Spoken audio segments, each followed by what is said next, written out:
Hello, everybody, and welcome back to the Classic Quest podcast. We are so sorry for missing last week, but we are back with episode 29. It's your boy HSR. Yo, it's your boy Chris Chrome. And it's your lady friend Bonnie. And this week, somebody want to introduce the album we are doing? Well, for this week's album, we decided to go with Eminem's first album, the Slim Shady LP. Whoa. I know Or I am cut I you wrong? off. It's totally not his first album. Okay. We can say it's like his first like breakthrough, debut like album. Because he had Infinite, and that was a whole album that came out back, like, it wasn't as popular. the album that made him like Right. famous. Yeah, so rather than just sit here and repeat a bunch of stuff like what we know about Eminem, I'm going to link our Marshall Mathers LP review below. You can click that, and the whole first part will contextualize our knowledge of Eminem. And if you've already watched that, then you have a good idea. So let's just kind of jump into the title and the cover and just kind of get into the review quicker. Sure. So I love the title, the Slim Shady LP, because it just kind of presents this character. Mm-hmm. Yeah. And that's really what he is. Which, if I'm not mistaken, comes from like the whole D12 thing where they all decided to create alter egos. Right. So that, you know, and then this was Eminem's alter ego, the Slim Shady character, and this album, I guess, was meant to be kind of his exploration into the Slim Shady psyche. That's what I took from it, at least. Right. But, like, I mean, I've heard it before. Well, I mean, it gives you this, like, feel that Slim Shady might be a little cracked out in the head. I mean, given by the album cover, it's just what you assume Eminem chilling. They're looking at the dock with a body in the back of the trunk and the foot's hanging over. And it's like written in like almost like crayons, colorful, like childlike. Yeah, it's like written by like a child, like probably assuming like his daughter. Yeah. And I never noticed that before, but it's totally just the end part of the song 97 Bonnie and Clyde, right? Yeah. Like I was looking at the cover and it just clicked, like my whole life. Never noticed it until like a week ago. Yeah, I don't know. You guys want to start this review? It's got 20 songs, plenty to talk about. Let's Sure. jump right into it. So, this is a public service announcement. Yes, it is. This is amazing. It's like 33 seconds, right? It's like really short, sweet intro. And it's basically just him saying like, this is my music, this is what it is. Yeah. We warned you, this isn't for kids. Like, you can't blame us. Okay, I think it's making fun of the fact that he has to put this explicitly like a content thing, right? Because if you listen to how he phrases it, it's nonsensical. It's whack. It's like, children should not listen to this record with like laces in their shoes, right? Yeah. Like, so he's clearly making fun of the idea it's there, but like kind of saying by buying this, don't try what I do at home. Right. Like, use some common sense is I think what he's trying to drill home. Like, it's almost like this is entirely unnecessary. So he's making fun of the fact that this is necessary by pointing out that your kids just shouldn't listen to me. Don't blame me if they do. Yeah, and like it's your fault for being like a bad parent. And then at the end he says like, and like kids don't do drugs, and then he goes into his first song. Right, which is I think just like to add to the point, like what am I supposed to say? Like, you want me to talk to kids? Me? Okay, don't do drugs while I'm probably high as a kite. Yeah. I really like it. I mean, I like this one more than the other public service announcement. I feel like this one has more personality and flair. Like, it's a more... That's true. Like, the other one was kind of like a follow-up. Like, it was more formalized. Like, he's more like, I care less, like, arrogant. This is more playful. It's in line with, like... He wants to communicate the idea that it's ridiculous, not that he doesn't care. It's almost like he really does care. Okay, I guess. I see that. And he doesn't want children to listen to him. He wants the right people to listen to him. He wants you to take his music with a grain of salt to understand the context. Right. And then, But I think it's also contextualizing the fact that it's like, it's not Marshall Mathers. It's like Slim Shady. Like, taking into consideration that this is like Eminem. a fictional so story. It's like there's just so many layers to him. Well, how do you get the Slim Shady part from this? Well, just because, it does at one point. Correct me if I'm wrong, please. But I'm pretty sure it says that like, don't take this isn't real. This is all fictional. Like he states that this entire album is fictional, which just builds up more context for the character of Slim Shady. That's where I'm like, okay, I get it. He's like. He's not trying to make the icon truly him. He's trying to like detach it from Marshall Mathers. Yeah. Yeah, I understand where you're coming from. I do think, it's just, he's like, it's an art piece. I guess we've ran this into the ground, but I give it a 4 because it's funny. Yeah. It's not annoying. It's cute, and it's got its appeal. Fair enough. It's also a 4. I gave it a 4.5. I liked it a lot. I mean, I could listen to this, like, regularly. I don't know that I'm going out of my way to put on just the intro. Hold on, I want to listen to 30 seconds of being told not to. Yeah. Well, no, but like if I was listening to it like with the album, I think I think you have to listen to it. It's like not one that I would like skip over. But I think the beauty of this album is it's really easy to just play this through without skipping much. Yeah. Anyway, so the next one is the one that it flows into. My Name Is. Give a fuck. God sent me to piss the world off. Hi, my name is what? My name is. This song is so iconic. I can remember being at a mall fair when I'm like a kid, and it would just play like 20 seconds of this song, and I would get so excited because it was Eminem, and I finally got to hear some. Yeah, I was so excited. I mean, this was my first like introduction to Eminem is when I heard this song, and like not like now, but when I was like 11. And I just listened to it when I first got the CD. I listened to it like over and over and over again. I just had it on repeat on my Discman, and like it was, and I may have told this in the last one, but yeah, I mean, so like this song for me is like childhood happy memories. But it's nice. I've never really studied it before. Like I never noticed how minimalistic the beat is. Like I've never really listened to it, to tell you the truth. Really? Like never heard it? Well, like to be fair, when I first discovered Eminem, I mean, when he came out, Guess Who's Back is when it came out, right? When I got it, and then my first album was I think Encore. Yeah, we've been through that. So I didn't really go back. You've never gone back.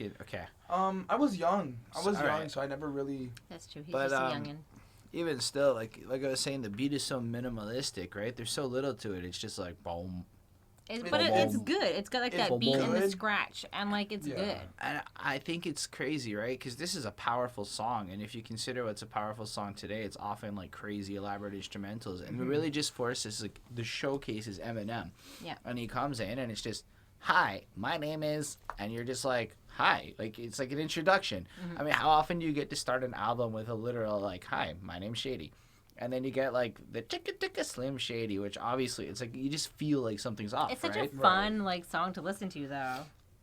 And then the verses, his rhyming is impeccable. That goes without saying, but it's all the wacky pop culture references I feel like in. He went out of his way to do that. I feel like a part of me, growing up with the newer Eminem compared to this, I feel like listening to this, part of me, it's not a bad track. It's a really great song. I like the album and everything, but I feel like he went out of his way to purposely make this more whack as like a coming out track. But like he even talks about like the fact that he likes like superheroes and he likes comics and stuff like that and he's scary trying to movies. And so like that's what he's like kind of like telling you is probably going to happen in this. It seems like the Slim Shady character is almost a little bit of a child in terms of his imagination going off. You get it's almost like a kid with a really messed up, growing up sense of things. So a lot of the stuff he's going on, like my English teacher wanted to flunk me. Like it's like basic problems, but then his response to the situation as I stapled his nuts to a stack of paper. Yeah. And it's a bit extreme. I feel like it's just this series of little mini misadventures the whole way through the song. I mean...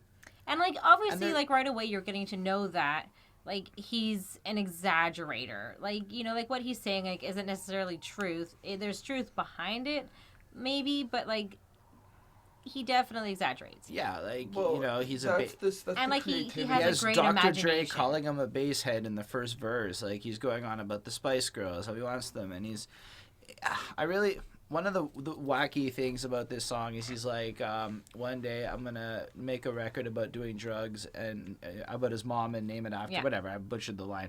But what's fun is he actually did that with the song My Mom far later on, and it's basically a record about doing drugs called My Mom. So I just wanted to throw that in as a connection I made that I never did before.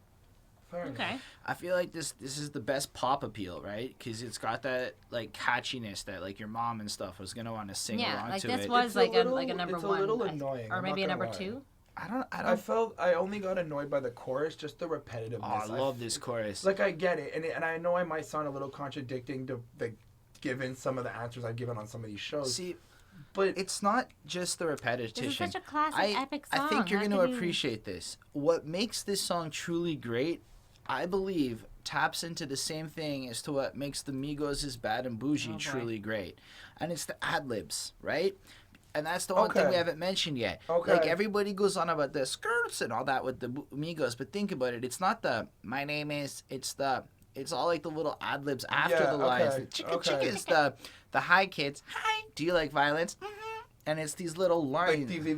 the making the track more And alive. so- Yeah, of course. Like Giving it more character. yeah. And it's just so ridiculous. And what makes it stand out, I think, when Eminem makes a ridiculous song compared to others, without sounding too much like a stan for the inevitable comment, Yeah. it's that you never really know what's going to come next out of this dude's mouth as he spits some real truth inside of his stuff. Yeah.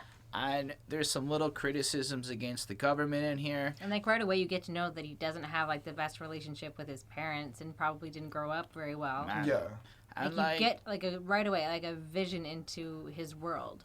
I mean, that ending. If this is like a direct vision, I'm a little scared.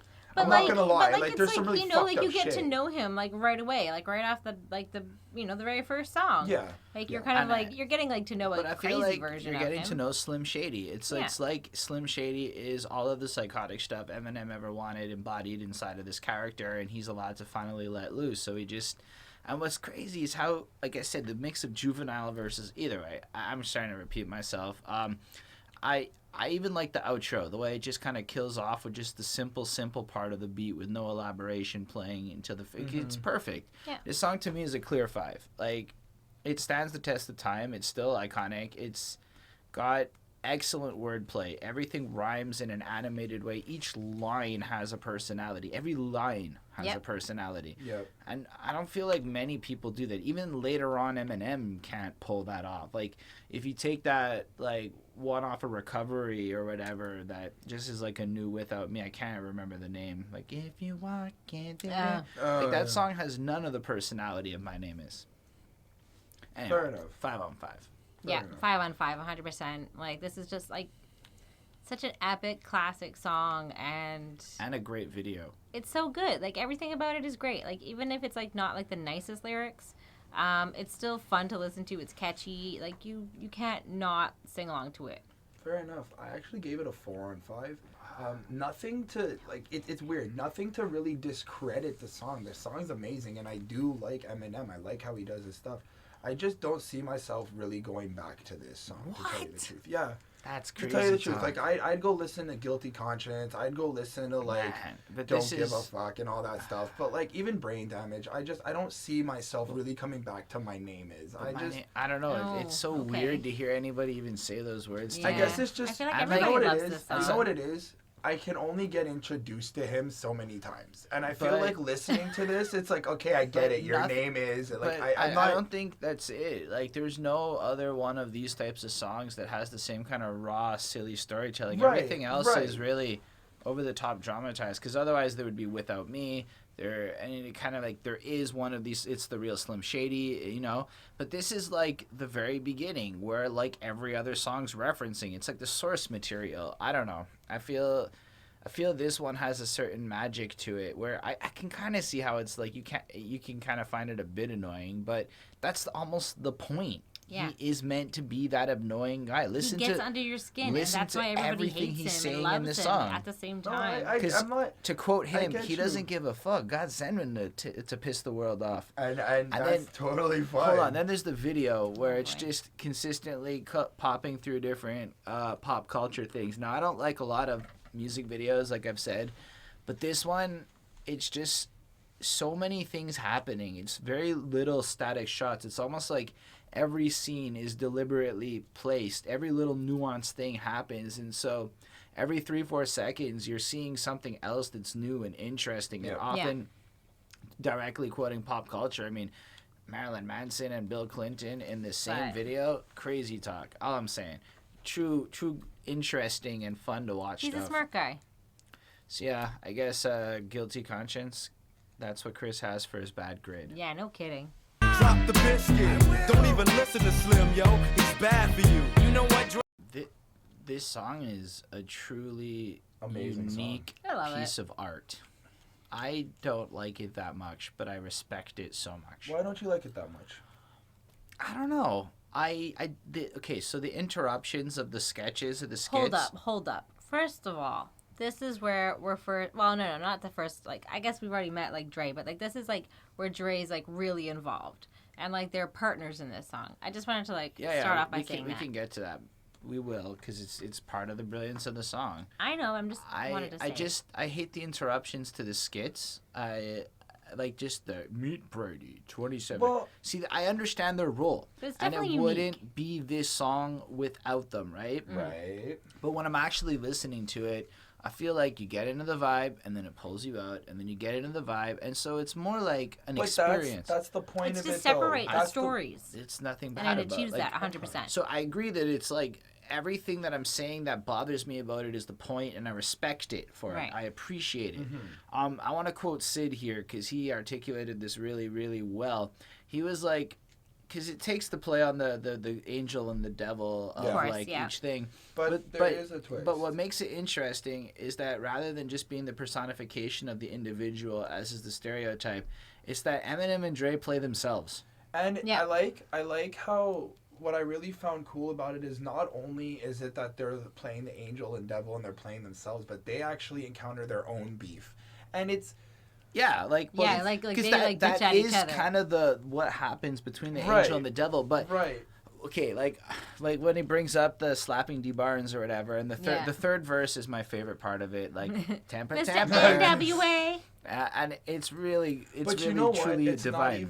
not even sounds like he's dissing him there. Like it's more of like a Like- a shout out, like- like reminding him. It's almost But, like like, he's he's a mocking him. He's, like, 7-year-old. making Hold fun on, of hold on, him. hold on. But Let's he's take into doing it. He's doing it consideration- almost like a toddler in a playground, like temper, Right. temper, But Mr. like Da-da-da-da. take into consideration the reason why. Now this is really important. In the Why? third verse, the first verse and the second verse, we're dealing with like a guy robbing a liquor store and then a guy drugging a girl. Which I know I'm making Okay. it sound like Right. I know I'm making it sound like it's not as bad, but in the context of the song, the verses aren't that, like, the way they're described, the way they're talking to each other ain't that harsh. But in the third verse, this man catches another, like, his girl sleeping with another man. Yeah. Now, in that heat of the moment, you have to take that in consideration, like, that's why Eminem's acting like that. Like, yo, you're still Mr. NWA. Remember when you used to chill with people who buck shots? Remember? Like, he's kind of calling him out, yes. reminding him why this is... That to me, that's like the exact point of the verse. I mean, Exactly. And then at that the end, they go... almost literally like that's what he's saying. He's being like, remember, you hypocrite.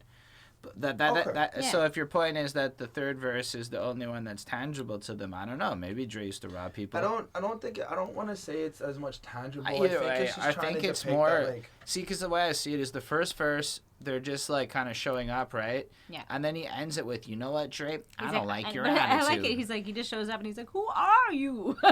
He's I'm like, your my motherfucking motherfucking conscience. So they go through it, right? And if I'm not mistaken, does Eminem loses the first one, right? And Dre convinces him not to do it.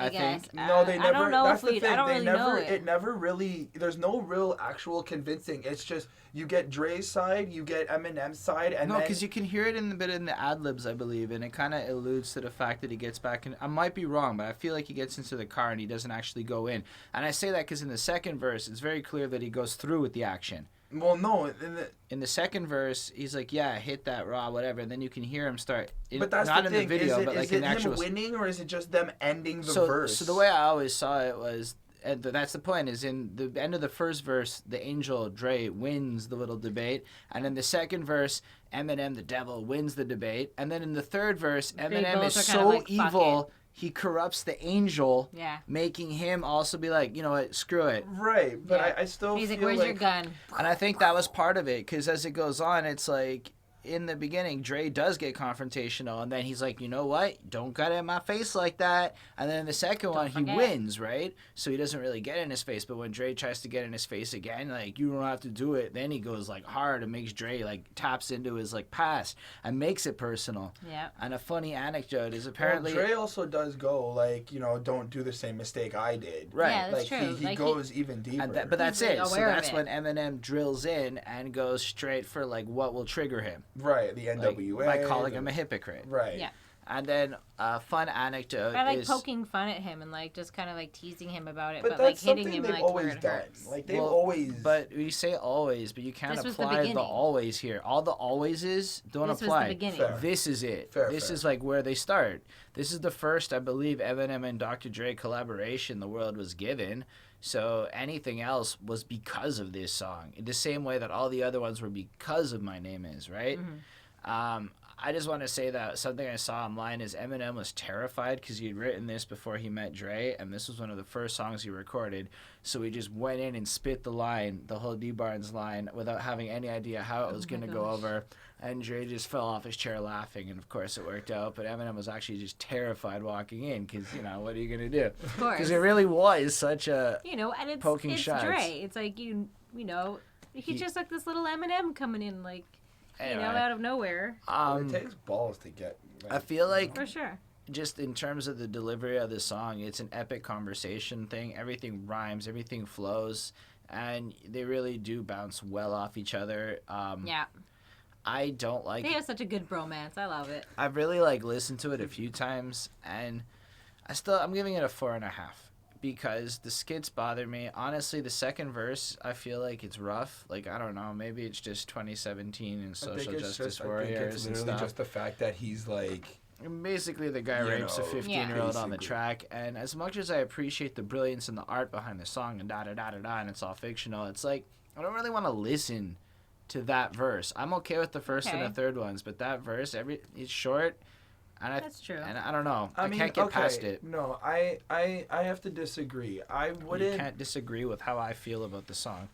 Fair. But I think people should listen to the verse in terms of just like the honesty of like this is what could actually happen. Like Ooh. take into Of course. consideration But- like these are real scenarios, right? Like you could Well, come that's home it's real life And consequences. I'm not- like, I'm that's not- what they're trying so to say. Like, I'm they're not tapping trying into to things that like are, imply that the realistic and song happening. shouldn't be listened to. I'm saying that I don't really want to listen to it every time. I mean, if it comes on, I'm rarely gonna turn off Guilty Conscience because of verse 2. It's more the skits course. that are gonna make me turn it off. But it does sit weird, and maybe that is the point. And I don't know. Maybe I don't always want to listen to music that sits weird. Fair. Okay. Bonnie, would you give it? I give it a How do you 5 on 5. I mean, I love this song. I think it's great. Yeah, I also gave it a 5 on 5. The creativity behind it, the way that they have their It's own... a smart song. Dude, the way they have their own personal conversation on top of dealing with like the real life scenarios is just really cool. And how like the And, like, again, it brings you back to, like, their life and, like, a vision into, like, their world and, like, what people do in, like, their hood and, you know, And these it's are relatable to them. situations that Like- happen and, like, Well, I but it guess- happens kind of everywhere, but, like, these are kind of obviously, you know, like, someone's robbing a liquor store and, like, I don't know, I guess, like, the teenage thing could be any party, but, and then, like, the other thing was, like, kind of like, I mean, they're like all a lower class universal and job, stuff. so, you know, like, no, I guess not a lower class, that's, well, he walked in on his Well, wife. I cheating think on him. it's all relatable. like, you see they're in, like, a trailer park or I whatever. mean, I don't think that that's untrue in any way. It's just But it's still like relatable things to everybody. But obviously, like these three situations are like I never kind understood of more... why everyone liked it as much as they do. I find it really, again, hard to just listen to. I find those skits just a good song. obstructed. I mean, on every other album we've talked about, we hate on the skits. But somehow on this song, everybody just turns a blind eye. And You know what it is? it You know is what it is? exactly It's the not a skit. same. It's not a skit. That's the problem. It's totally skits. No, listen, I get where you're coming from It's, in the fact it's that just totally like skit, the but it's literal not- definition. When you listen to it, it's not a skit. Like, I feel like when people listen to it, when they consider I'm skits, saying- it's that actual break. No, like, no. track 8 That- is a skit. See, what I'm saying is Because he's it's just talking. It's like when you have a minute of phone calls at the start of a Biggie song that of flows into it. It's that, except 3 times over in this song. And just as you're getting into the groove, it's like the introduction of it's the introduction, then between verse 2 and 3, and then between verse 1 and 2. So there are 3 separate times that you get into like the vibe, and then it reminds me of like Unsolved Mysteries from like it the is 90s. what it is. Everyone else can like this if song. anybody like remembers that, it scared the shit out of me all the time. I respect it. Whatever. I don't have to think it's the greatest. Anyway, next up, brain damage. Brain damage. Ever since the day I was born, drugs what they used to say I was on. I like the flow of brain damage more, but it is definitely not as good of a experience / masterpiece as Guilty Conscience. I'm objective enough to admit that. But brain damage is really cool because we start to get to see Eminem's crazy ability to tell stories, play characters, and do a few other things. And like open up like kind of like again like another view into like his childhood and like who he is and where he came from. I love how it's a play on. I feel like it's a play on word. Like when you think of brain damage, you think of like Eminem being dysfunctional and something's wrong with him in his head, which I guess we can say there is. But at the same time, the way he presents the song, I feel like people say that he's brain damaged, but he's explaining why because of the scenarios and the situations that I'm going to assume he was put into. I don't know if maybe again, obviously exaggerated situations. I think he's saying he has brain damage because of all this stuff. Yeah. There's an explanation to what it is. It's not just not like people are calling. A pun is when there's. I didn't say a pun. You said a play on words, which. Anyway, I think you're right. That is the point of the song. He's definitely using, but he also is trying to show that he's got that Slim Shady edge to it because he's exaggerating. It's almost infantile again. He's got this very juvenile way of storytelling, like he's a little kid. And I love how the entire world's against him. Like everywhere he goes, the bully wants to get him. The teacher's gonna let him. Yeah, like just because of whatever. You know what? It's relatable, dude. But no, I don't think it's necessarily for so reason. I think he feels like there's his sense of ownership. Like he knows he's lying to get out of it and he's fumbling up so badly. And I feel like he feels like he's trying to do the right thing. He's just trying to survive, which causes him to do more and more bad things, which in turn has other people doing even worse and worse things to him. Which is, you know what? That's a lot of people go through that. Like, he's just sort of stuck in this like shitty situation and like these circumstances that like and like just kind of happened to him. Like he didn't have much of a say in a lot of these apparently, things. The thing where the bully did corner him in the bathroom and smashed him out and all that happened. Like, and his mother sued the school over that and a few other things. Like, so there is elements of truth in this. I think he was trying to project. And I think like the guy, because he says his full name, like D'Angelo, whatever. Yeah, he tried to sue him. Yeah. Later on, first obviously for slander. Apparently, when it came out, he was really okay with it. Then when Eminem got really rich, he all of a sudden wasn't okay with it anymore and tried to sue him. Surprise. But it's interesting, right? Because I think at this point in hip hop, there's nobody that's really bragging about being bullied, right? Right. And I think what makes it really... Kendrick does. Well, he was like peer, not like bully, but like I guess peer pressure. Kendrick was a kid in '97. He's like my age. Okay. True. So what I'm saying is, at this point in hip hop, nobody bragged about it. Like even My Name Isn't Guilty Conscience, it starts feeling like anybody in hip hop was still touching that kind of stuff. Maybe Eminem's weirder, but it's still they're writing that kind of stuff. Yeah. And then you got this Brain Damage song, which is just like, I got the crap kicked out of me. I wasn't cool. Nobody liked me. My mom's on drugs and stuff. And even his mom, and then it's also, like, that's good, right? Because he has the whole scene at the end where, like, when he comes home, even his mom turns on him. Doesn't care, and he's bleeding out of his ear, and he goes deaf, and, like... And, like, the beat is ridiculous, too, right? Because it starts off, and it's got, like, this kind of aloof adventure type thing, but the chorus... But it's, like, it's funny how... I've always liked how he stretches out to the next level. Like, he calls it brain damage, and you have the intro as in, like, the doctors are fucking up on his brain. Right? But then it's like you have Right, but the beat, like I was saying, is kind of like, set up in a way where it's going through in this, like, aloof kind of way to create this kind of adventurous feel in the verses. And then it flips into the chorus where it gets, like, super serious. And, like, honestly, like, it's kind of sad. It changes into, like, really static notes, like, doon, doon, doon, doon, doon, doon. Like, almost like an entirely different genre flip here. Mm-hmm. The whole tone changes in his delivery ever since the day I was born, you know? Honestly, like, the whole verses or whatever, now he's just pleading with you, and it's really serious. And I thought that was really remarkable in terms of how stark the contrast really was to create the element of that song. Anyway. Yeah. Fair enough. I gave this one a 4.5 on 5. I really liked it. It's really sad, though, and, you know, it shows that he's, you know, he just wants to say that drugs are not what's wrong with him. He is just a victim of, like, his environment and, like, what happened to him, and, you know, that's why he's so fucked up and, like, why he has, like, this crazy imagination and, like, I guess rap and, like, these, like, you know, imaginary characters that he makes up, that is his escape from, like, all this fucking hell that he apparently, like, lived in. Right. So, yeah, it makes sense. Nice. I gave this a 5 on 5 because listening to it, I mean, I try not to grade songs on relatability, but everyone feels like this. Everyone growing up feels outcast and, like... Yeah, but not to, like, this. Well, see, Well, no, again, take in consideration it is storytelling and it is dramatic, but you can't tell me that, I mean, somebody correct me, whether or whatever, if you have or not, but you're going to tell me you haven't felt maybe like you've been neglected or rejected and felt the type of dramaticness Yeah, there are he's felt? definitely people who have not felt that. They're called healthy, functional people. No, I'm saying...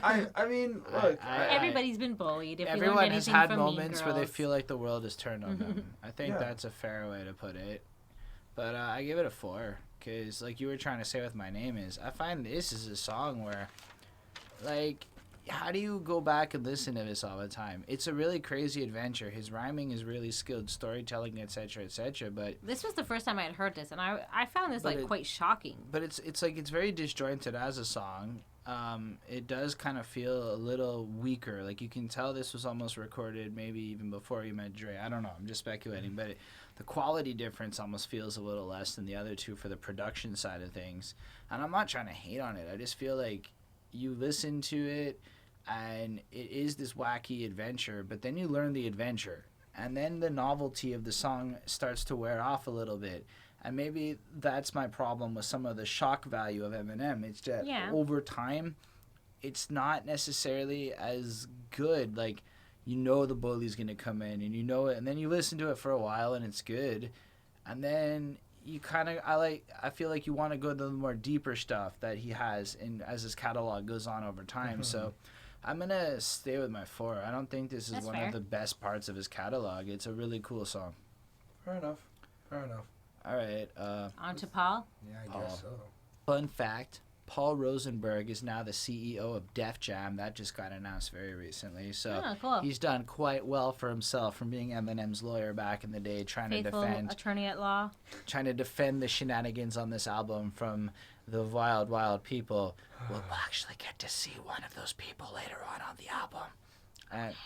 And I like this skit. It's It's just like an answering machine It's a message. classic skit. And Like, It's 16 seconds, short and sweet. And since we've already talked about the Marshall Mathers one, it's cool to see how kind of pleasant he is here versus how frustrated he was kind of there. And then later on, he's like extra frustrated. Yeah. And so he's still at the beginning. He's just starting to deal with He's Eminem. kinda He just probably like- just he's got kinda sick just of like- dealing with Eminem shit. And, well, like Marshall Mathers, he's kind of like already sick, but I feel here he's kind of like, oh, okay. Like, well, I really He's like, there's only so much I can explain here. Can you please just tone it down? Like, could you? But it serves such a pivotal role on this album beyond that, right? Because so far we've had a whole bunch of elaborate and extravagant stuff. And this skit serves its role to move us in a whole different direction on the album for a second.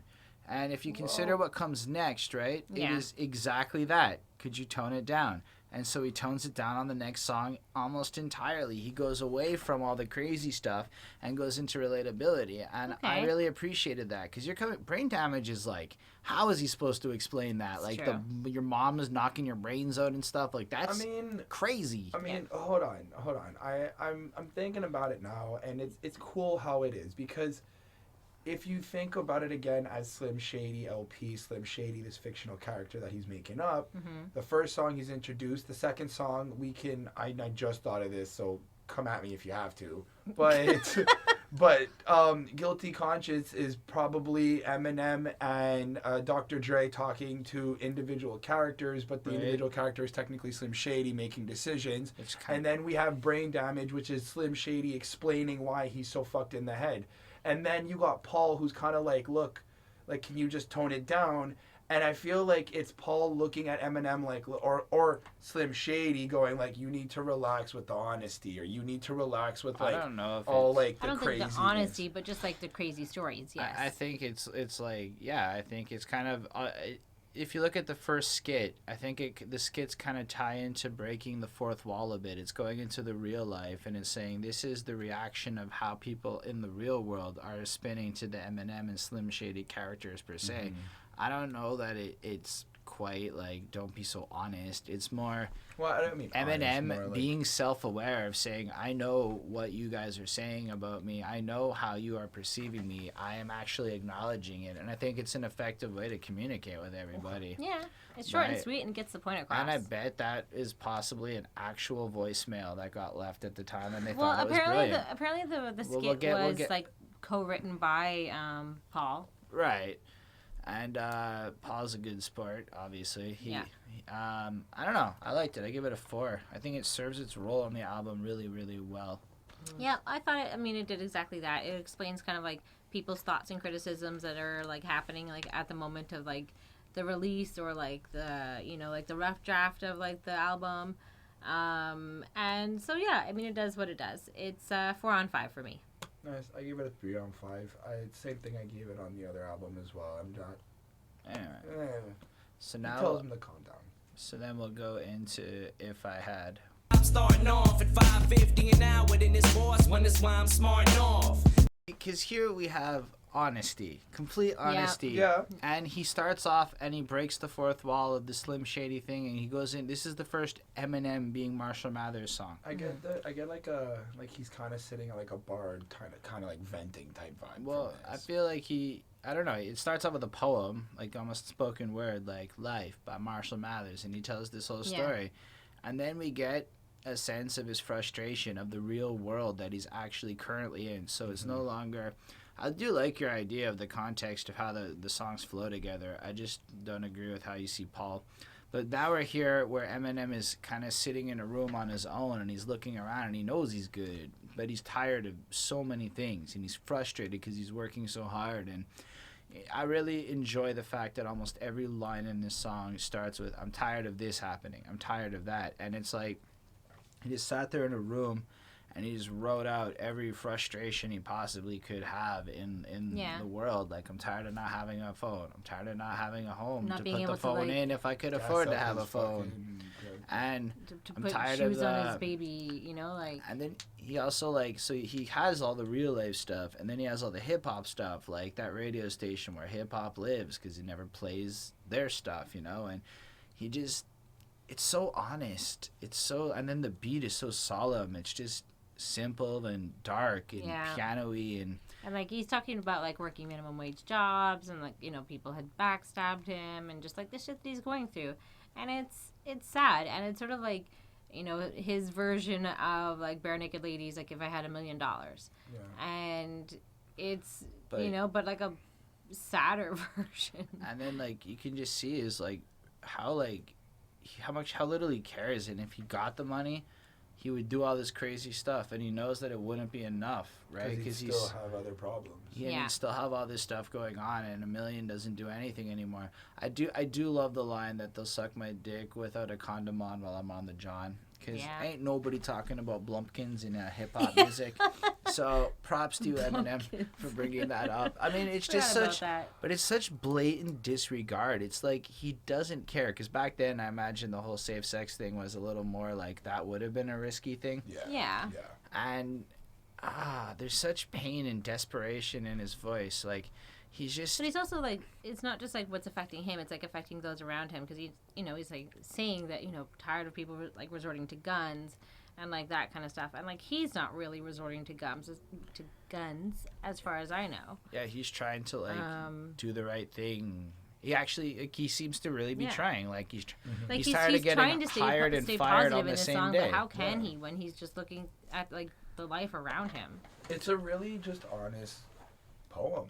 Yeah. This song is a clear 5. To me, this is one of the stronger ones on this album, and I don't know that we get a lot of Eminem like this later on. This was like a rare glimpse of something that never really came back again, because he was never poor and broke and hungry and like this again. He kind of made it after this, so this was cool. This is, I could listen to this song 100 times and never get bored of it. Fair enough. All right, I give this one a 4.5 on 5 because I don't know if I could listen to it a million times because it is a very sad song. So you'd have to be in like a certain type of a mood to listen to it, but it is a great song. So definitely a 4.5 on 5. Yep, I'm with Bonnie on I don't this know, one. man. To me, 4.5 this on 5. relatability, like where you might relate to brain damage, I can relate to something like this way more. It's not that we can't relate to it. It's just I wouldn't. mean, It's just. I I would like- go listen to Brain Damage before this, just in terms of I like, would listen to this. like every this day is before bed. sad. It's just it. Yeah. It's This is sad. that kind of Like, sad where, like, when you're living a life that's like that, it becomes almost an anthem for you because Yeah. you know that Of he course. made it after this. Yeah. And so, yeah, you're like, if I had this now, and you're in that place, and you do wake up, and you're just tired of everything, and you know, something like this, it's like, this guy gets the life. So when I say relate to it, it's like, when you're in a moment like that, it becomes an anthem. And I've had many times in my life where a song like this became more of an anthem. And so it might not be like a literal everyday song, but this is a truly divine piece of Oh, yeah, it's emotional very raw. expression. I don't know. anyways. The Let's go check out 97 Bonnie and Clyde. How far she can float. And don't worry about that little boo-boo on her throat. It's just a little scratch. It don't. So this is the one that comes before Kim. And this Or no, is- it's after Kim. Sorry, this is after This is he's the killed epilogue Kim. or something to Kim? Or the prologue, or yeah, epilogue. Because we have Kim on the next album where he does the murder, and now he's got her in the trunk, and we got Haley in the front, and it's just Hey. it's whack. Like, the beat is nice, but it's kind of annoying. I do have to say this beat really gets under my skin, and it's Yeah. part of why I don't think it's a perfect song. But the way he raps it is with the baby voice and everything, and The Google Dada, like And all it's that like stuff he's- that he does, Dude, the fact that he's taking such a serious crime and making basically it fun explaining and it like to his daughter and doing all the actions with his daughter. well, he's and not just- like Like, happily explaining tie the the- like, crime the to rock his on her daughter. He in foot. fact goes out of his way to not explain the crime. No, Like, he's Mama's explaining. got a boo boo, and don't worry, Yeah, she's he's just taking a little sugarcoating nappy, it while and he's she likes the basically food and dumping ocean. the body in the river with the Yes, child. That's the point. Like it's fucked. it is. It's fucked. It's But It's a meant great to be. song. But like that, this is but like it's his. fucked. This is his time to like I- shine, and like this is, you know, he says that he loves creepy things, he loves horror, he loves like kind of like scary movies and stuff like that, and so this is his like imagination coming to life. And This is his like he movie. has had multiple problems with her over the times, and this is his way of projecting his emotions. But you can just see how much he fucking loves his daughter in like the weirdest way. yeah, Like, but like, I love the fact that it's actually his daughter. He lied to Kim and said they were going to Chuck E. Cheese's, and then he brought Haley to the studio and recorded this, and then she heard the song and lost it on him. yeah. That would happen. Yeah. And it's just, it's all the same elegance and rhyming and goodness of Eminem that we've had so far, but in almost probably the voice he talked to his baby daughter in. And you're right, it is completely whack and out of, it's so He's wonky. just basically just explaining like the murder and like, you know, and disposing of the body with and to his, you know, baby daughter. And But then I have kinda to like, admit though, it is in a weird demonic way. It's kind of cute because he Yeah. does like it really shows how much he loves his daughter, and he really shows. He makes that it fun he's- for her. Yeah, like he doesn't want to. and then he like calms her down when she's upset, and it shows that he's an attentive and proper, caring father that is. It's Not what he's brilliant. made to. Not what There's he's made probably sound to not be. many songs like this that exist. Yeah. No, there's not many songs, Holden, where There's- people are killing other people with their, daughters. I don't want to say that because I really don't know the answer to that in 2017 with the vast amount of songs out there. But I'm saying there's not a lot of songs quite like this in general. You know, just this style of almost movie-esque storytelling, the way that it is, where it's like the entire song is a conversation to a baby. right? Like, Yeah. even if you were to break it into these high concept plot lines, there's not a lot of songs that fit any one of the niches here, really, Yeah. except maybe Killing a Girl. That might be something that's more popular in music. And I don't know. I give it a 4.5, mostly over the beat. I don't like it that much. It just kind of... Just the two of us. The chorus is Just you okay. and I. That's the chorus, but I'm saying the beat in general, it's just like, it's again one of the simpler, calmer ones, but I don't know. It doesn't do much for me. The rapping, Eminem's part's great. The beat, not as much, so 4.5. No, I give this one a 5 on 5. I mean, this is a great song. I mean, it's creepy as fuck, 100%. It's amazing. Like, it's crazy, and he just, like, you can't turn it off. It's a terrible song, and, like, what's happening is terrible, but, like, it's still so good. If that makes sense. It does. Yeah. I gave this song a 4 on 5. One, because I'm withholding on the beat. It's just not something that stands up And really if it strong. counts, this was from his, like, EP, I believe, so it was, like, already before he met Dre and stuff. Fair enough. And also the other reason why is because it's just, no. I can't get behind the whole killing your... Well, if you look at it like a horror movie, horror movies are supposed to make you feel like that. Yeah. But I still give a horror movie a 4 on 5. So Fair 4 on enough. 5. All right, so the next word is a word we shouldn't say for the ad box of YouTube. Skit. This is a voicemail that got left to Eminem's team from Zoe Winkler, who's Henry Winkler, like the Fonz's daughter. And she heard the album, and then she went out, she left this voicemail. Then Eminem and her went out for dinner, and she said he was quite the perfect gentleman and gave him permission to use this, and they paid $300 for it. Interesting. I love this little interlude because it kind of plays like the Paul thing, and it comes right after this Bonnie and Clyde, which was on his EP, so she probably heard that song, right? Right.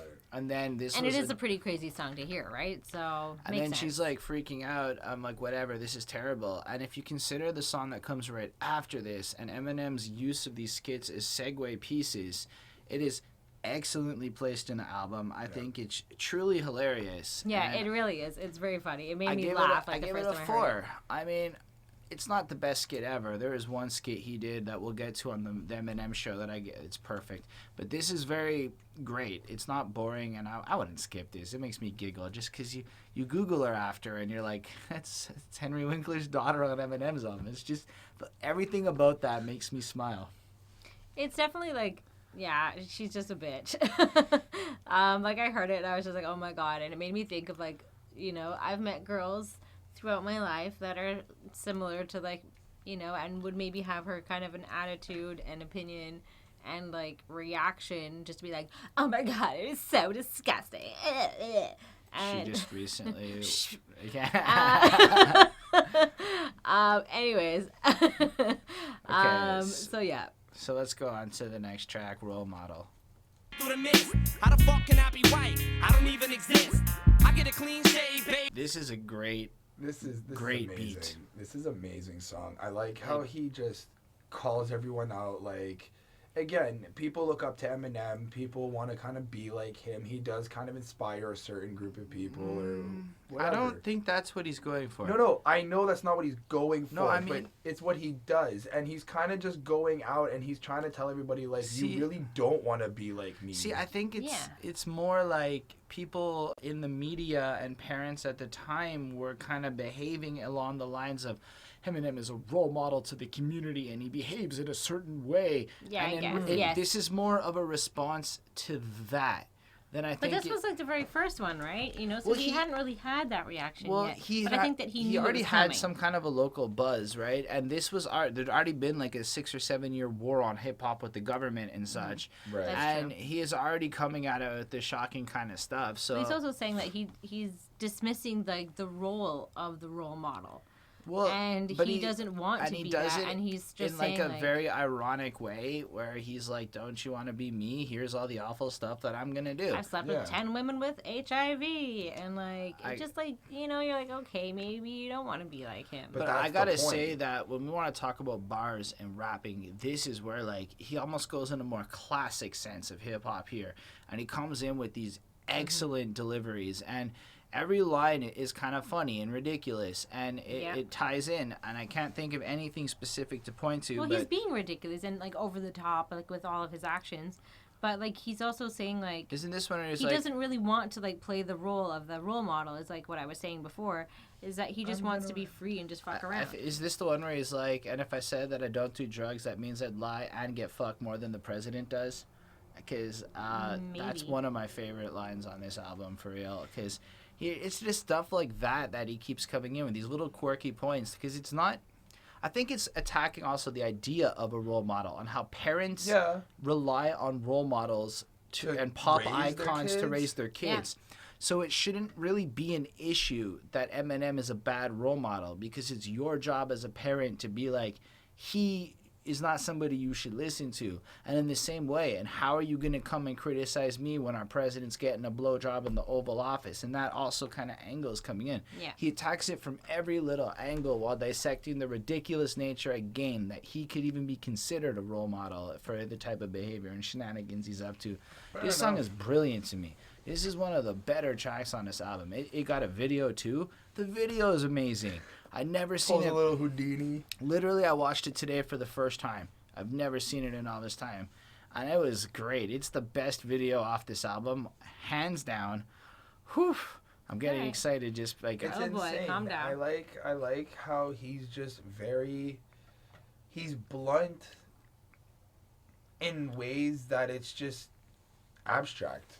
Like, well, I don't think it's that abstract. I think it's... He's just like saying about all the bad thing that he does, all the bad things that he does, and But like all the bad stuff he yeah. does tends to be like, I do drugs. I do I the feel kind like of he's stuff kind that of saying it all to of make you people do. question being like he's making him. a point. He doesn't Yeah. want He's- people to be like him. I think he's making the point also that you are already all kind of just like me if you really think about it. Guess, Well, he maybe. does acknowledge that on. Because, I mean, really, all he does that's crazy is have sick thoughts, do drugs, and bang people. I mean, it's not that far off. It's just... Right. And then he takes it lyrically to an extent of exaggeration just to prove that But that's he's... just creative writing. Like, Right? I think it's got a brilliant political point. Like, this... Eminem has something to say here, and it's really transparent. So, Yeah, 5 he's on basically 5. telling Yeah, I everybody gave this one to- a 4 on 5. This 4 one was 5 good, on but a bit 5. annoying. But it was intended to be. So I don't think yeah. it was annoying. It's so good. Straight 5 on 5. It kind of... It doesn't only make you think about Eminem, but it also kind of makes you think on a broader scale of a lot of like just rappers who talk about being king shit, who talk about running the game and like having sex You know with what's different funny? women, and it's kind of just like Eminem's the only guy really out there who goes, I have sex with 10 women and I have HIV, and you're not. Well, hold on. I'm just saying. Everyone like, else out there is being serious when they're saying it and trying to be cool. Eminem is saying that to be repulsive with it, obviously. I get not it, being I true. get it, but it in a way, I don't really hear a lot of rappers going like, yeah, I have AIDS, I have a sexual disease, I've got this. Like, they always Yeah, try to but boast themselves to be better, again, and Eminem's like, dude, Eminem's- this is what we do, this is who we are, these are, Yep. like, as a rapper, as an artist, this is, See, like, the parts where he's talking about having AIDS is not real. That's all, like, exaggerating to be like, I'm a terrible Right, role I'm model. not- I'm So not- you're saying that there's a comparison between how no other rapper would say something bad like that about themselves because they're trying to be something. Trust me, Eminem says lots of stuff where he's trying to be something. This is not exactly comparable to that to me. There are other rappers who definitely have I'm terrible role model songs, and here's why. Yes. There are other rappers who have done exactly this kind of extreme. Like, there are other rappers who Fair. would say crazy stuff like that. Fair. If I'm not mistaken, Esham is a horrorcore rapper from Detroit who Eminem was heavily inspired from for a lot of this extreme stuff. Oh, Fair enough. interesting. I guess I So, wasn't trying to relate it. I was just trying to say, like, when I listen to it, I also think of, like, the other rappers I idolize. And I kind of, like... but you gotta just consider it. You're talking about hip hop in '99 and comparing it to stuff that came out in the last 5-6 years. It's like worlds apart, you know. Well, You more or less said you didn't listen to classic albums before this yeah, quest. but I mean, I still listen to music from, like, you know, 2009. But that's my so, point. like, That's only 6, 7, 8. And that's what 8, 9 years ago. I guess so. That's really not comparable to 1999 or 8 even when this came out. This was 1997, wasn't it? See, like you're talking February 23rd, 1999. You're right. So like we're talking about worlds apart when you're comparing it. It's incomparable to the content of what's going to happen later on when Capital. You're talking about a post Lil Wayne broke the internet rap world. Like Get Rich and Die Trying has come out and changed the game. This is back when rhymes and stuff were still the predominant factor of things. You know. Fair. I don't know. Let's go chill in a lounge. Yeah.